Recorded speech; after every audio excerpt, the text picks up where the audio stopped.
talk about what are your core values in life. Now, why are these important? They're important because sometimes you may feel that you are out of step with where you want to be, or you're not sure where it is that you want to be going, or you settle down a path and you're just not happy. You can't put your finger on it. You're just feeling a little bit disconcerted, or you have that horrible feeling in the pit of your stomach that something isn't right. These may all be signs that you are not living up to your core values. So what are your values?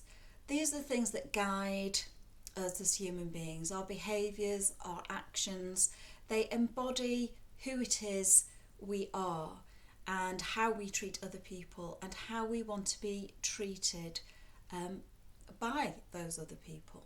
So they are very important to work out what they are. Now, your values aren't fixed, they do change. So for example, you could have a child and before your career would have been the most important thing, and then it becomes slightly less important as your priorities and your values change. Or they may not. You may now have a child and think you need to work even harder to provide for them. But they're not immovable. They can change with periods of time and with things that happen to you and things that you learn. And this is why it's a really good idea to reassess your values, or sometimes if you've never even thought about it, to actually find out what your values are in the first place. Now, I have a sort of 7-step process that I go through with people just to help them unearth what their values are. And step 1 would be to think of the happiest time of your life, just a time when you was really, really happy, and think about what it was that you were doing in that time. Who were you with? What was it about that time that was making you happy? The second step is to think of a time when you were the most proud. And again, what was it that was making you proud? Who were you with? Who was sharing that feeling of pride with you? And it's not just thinking about the event itself, but what was around the event. So say you've just graduated. Is it just the fact that you have this new bright, shiny qualification? Or is it the fact it's an achievement?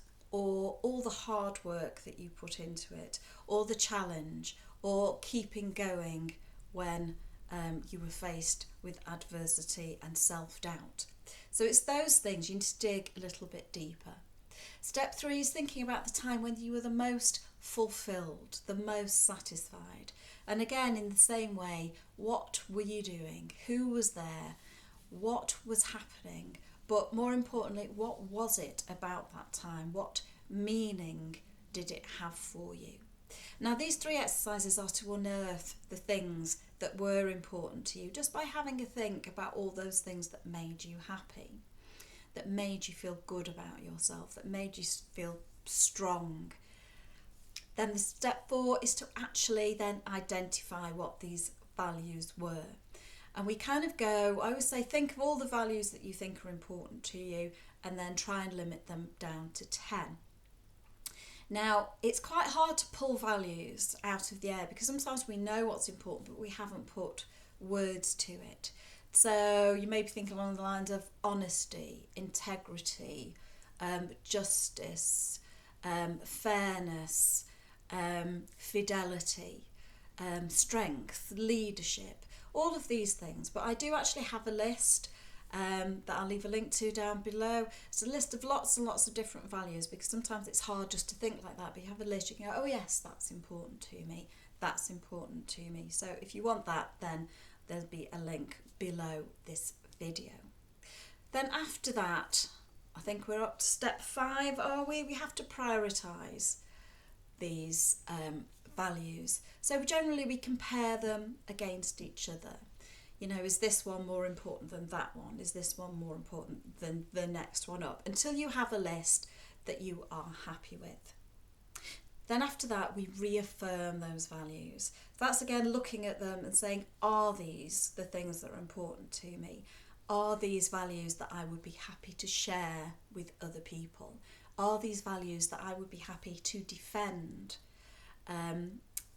in the face of resistance or pushback or disapproval at the actions that those values may make you take, because it's that if you would defend them, then they are obviously important to you.